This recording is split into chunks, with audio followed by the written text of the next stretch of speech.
It's a pleasure coming over for this meeting and sharing some of my uh, thoughts about sustainable development in tourism.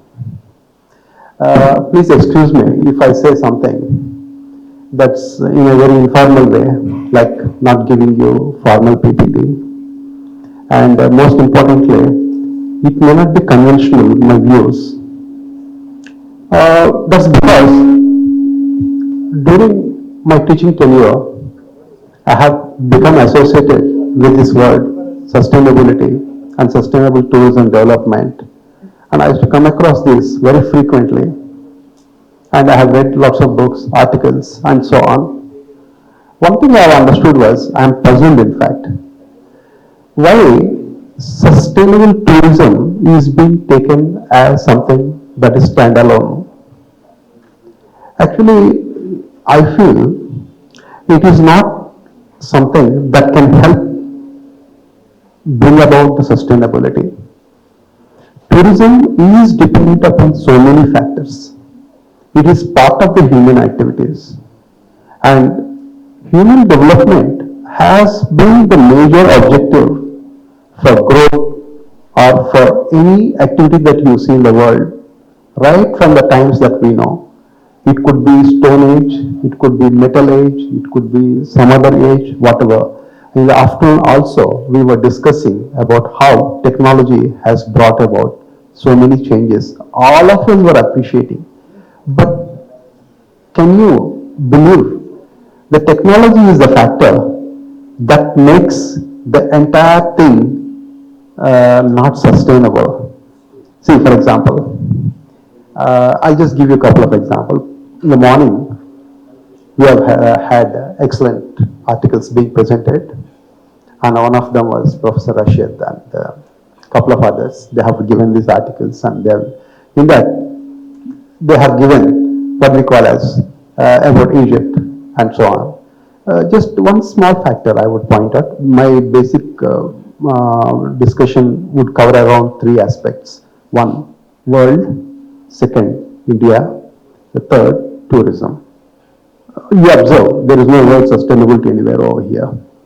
Now, when they spoke about Egypt and when they spoke about the rich resources of Egypt, we were all really touched and we felt great, wonderful.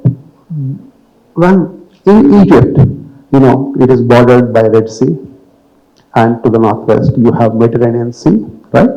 And before that, we in India, we faced lots and lots of invasions.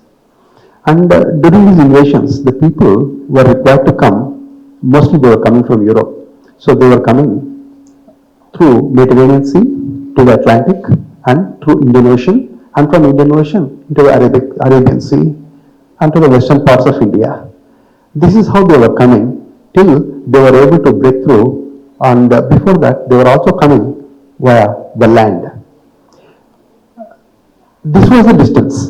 Imagine in Egypt when they have got Suez Canal, that's development, right? That's technology. And when they have that, look at this entire journey which has taken place. Because of that, their ambition to go to India, they have touched Africa. And in Africa, they realized these people can be taken and these people can be defeated because they are not having the technology. And so the slavery has started. Then most importantly, from there, they went on to USA. And USA, you will be very much surprised to know, it is not others who have discovered the USA, but it is Giuseppe Amerigo's. That's why that name America has come about. But the thing is, he didn't know that was the USA. Then afterwards, it's Columbus who is credited with this. The whole world has shrunk and it has become something very small. Now, what has happened was, this has led to, see, before this, again, I'm just coming to the core point now. Before this, and the entire world has developed technology and so on and so forth. In that, tourism also is one of the factors. And tourism has continued to develop, but tourism was there even before, but it was being indulged in by the people, very few hardcore adventurers and so on. Not many used to travel. But the moment the technology has come, first the boat, then afterwards the train, then afterwards the plane, when this came about, and by 1940s, yeah, people got fed up of fighting the wars. And when they got fed up of violence, right, then they sat down and they brought about international cooperation movement called UNO. Then started our International Civil Aviation Organization or airlines and so on and so forth. Well, all this you know about it. But this has led to the beginning of the tourism. Now we are saying in the tourism, because of tourism, this is happening, that is happening. So sustainability is the factor. Now you are having a code, you are having responsible tourism, you are having this, you are having that. Believe me, if in tourism 100% efficiency is there, all of us, all the stakeholders will become very careful and we follow everything scrupulously. You mean to say the world will be sustainable? Do you think the world will be sustainable? I'm asking you because even I don't know the answer. Basically, I want to provoke your thinking because we are forgetting the main point. What is the main point is the human development. It never stops. Right now, in my country, if you want to have sustainability, if you want to have some sort of, sustainability basically refers to two things: development with minimum of negative impacts. Well, whether it is cultural, environmental, or whatever. Well, but can you have this when you continue to have the population growing, and when you have 5 billion population, you are suffering so much now, right?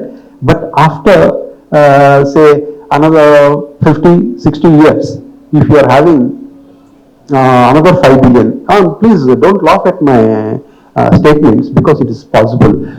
70, 80 years ago, human life was very difficult.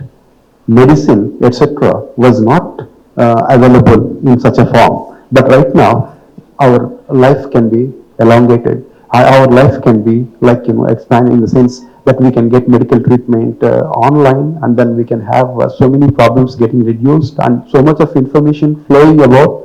Literally, you can save yourself and lead a life of very long. And when the people are able to live for such a long time, and the people are being born at every second and every minute, how do you go about attaining sustainability? I don't understand. So I personally feel there is one factor. First, this is not from tourism. Tourism is one factor. We have to make the politicians become aware of the goals of sustainability. Unless that happens, and that they sit down just like UN was sat down in 1944 and decided, look, we are going to have cooperation at all levels. We are not going to fight. We are not going to this. We are going to have an understanding. We are going to have a ban on the nuclear weapons. We are going to have this. The same understanding has to come as far as the population also is concerned. What is the carrying capacity of this globe? How do we go about limiting it? I mean, what is the number the globe can support? I mean, there are many things the Americans will tell, oh, don't worry about it. We are going to discover another planet and we are going to relocate to the planet. Believe me, it is not going to happen soon. It is not going to happen, and you are not going to leave this earth. You will perish in this earth. So, if without perishing, if we want to make it livable, then we have to think on these lines. I personally feel with my experience and exposure, and that's one political. And political means what? Global governance and national governance. And global governance also, besides the tourism, they have to take into the consideration the human factors, because the human factors and development has become now, how do we say, inclusive.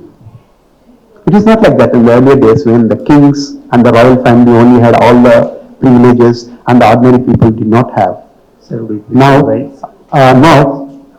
I'll just take a few minutes. Now, all the people are required to have the same facilities, same comfort.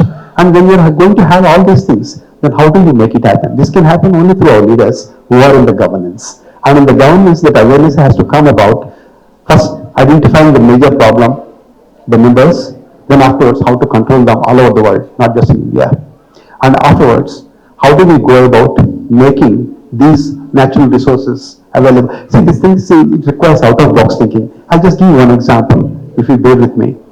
See, morning they were speaking about Egypt and Egyptian National Museum. Such a beautiful thing. It has so many resources, cultural resources. But believe me, here in Hyderabad, just a piece of barren land was purchased to make it viable for film shooting by one person. Just a small idea.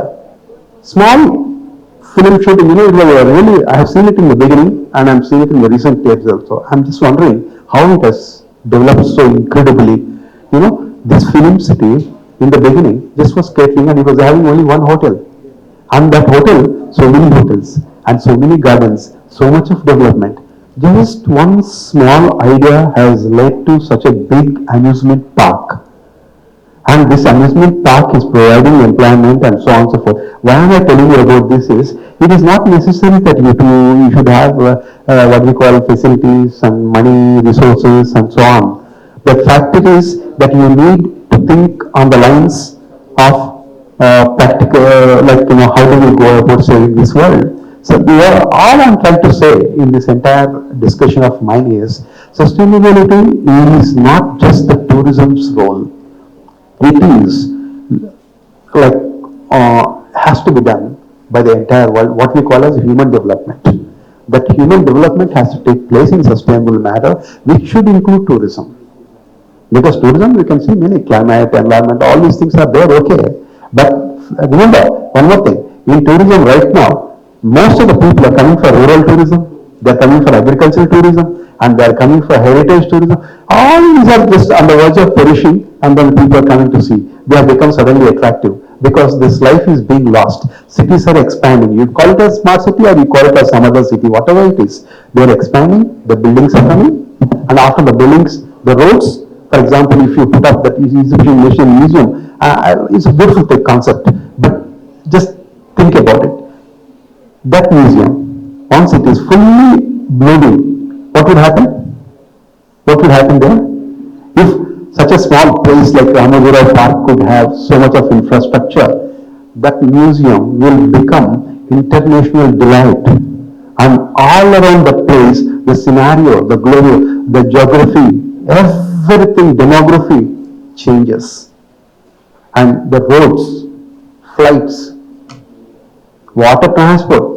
I mean, what all this is doing? You need to say it is all sustaining. See, sustainable factor has been there, like Professor Swain has pointed out, from 1960s. But the factor is, it has come about because the media has highlighted it in 1992, Rio Summit. That's when we all became alert. Oh my God, sustainable development is something that's very important because now we are on the verge of being breaking up this world. That is something. So this factor also needs to be highlighted. It can't be talked about as if it is only tourism that can help sustainable, make this world sustainable. No, these examples are individual thoughts and individual ideas as a reaction to the concept of sustainable tourism development, right? But believe me, this is not going to change the picture because it will take a very, very long time to reach the policy decision makers, etc. The main picture is the human development. Like the globally political leaders have to decide when and how this human development will take place without eating up all the resources.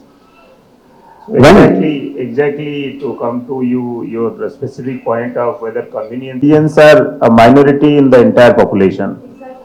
So it is the convenience first which matters. Now for convenience, conscious citizens who develop technology to bring their usages, their waste back to sustainability or back to controllable limit. So there will be a technology developed for recycling, reuse, and the proper waste management of such things, which is an outcome of convenience in the society. So convenience is something that we cannot rule out. It is going to be there, and it is going to be there beyond the control of government, policymakers. No, there is a solution, Jitendra. One small. But basically speaking, after a political decision is taken, it has to be followed up with training and learning. This happened actually in 1990s. In World Tourism Organization has begun in the institute where I was working earlier, Indian Institute of Tourism and Travel Management, Gwalior. We have conducted training program. Do you know what was the training program? It was Sustainable Tourism Planning Development for local planners. They have identified the people who are heading the tourism organizations. They call them there for a training of few days, and in which they have said what is sustainability, how do you go about incorporating it into the planning, and how does it help the human society, and this they have done. So it is not just that. In the this is also I am seeing, for example, policy, just one page they are having sustainability in a very vague manner. I am talking about Telangana tourism policy as well as I am talking about Government of India Ministry of Tourism. And the World Tourism Organization, it is a very, very detailed manner they are given.